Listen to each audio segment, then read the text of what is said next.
Менә бу бер мизгелдә 2 кеше үлеменә китергән юл һәлакәте кадрлары. Алексеевск югары Колок трассасы.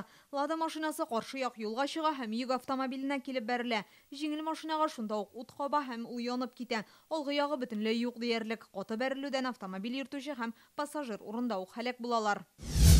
Тагын бер фаҗига М7 трассасының Актаныш районындагы өлешендә килеп чыга. 68 яшьлек Volkswagen машинасын йөртүче хәрәкәт көйләнелмәгән киселештә йөк машинасына юл бирми. Нәтиҗәдә җиңел машинаны йөртүче һәм андагы пассажир хатын-кызның гомере өзелә. Ашыгыч ярдәм машинасы урынга килеп җитәргә дә өлгермәгән.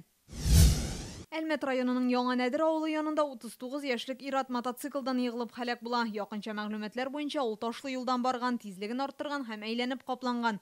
Тән җәрәхәтләреннән мотоциклчы шунда ук җан бирә.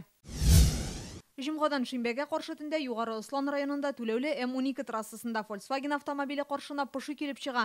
Фотолардан күренгәнчә, машинаның түбәсен кайрып аткан, тәрәзәләре ватылган, алгы ягы карарлык түгел. Монда да автомобиль йөртүче һәлак була. Бу авариядән соң социаль челтәрләрдә түләүле трассаларда кыргый хайваннар юлга чыкмасын өчен махсус киртәләр булырга тиеш дип язучылар артта. Инзилә Хөсәенова, Яңа Гасыр каналы.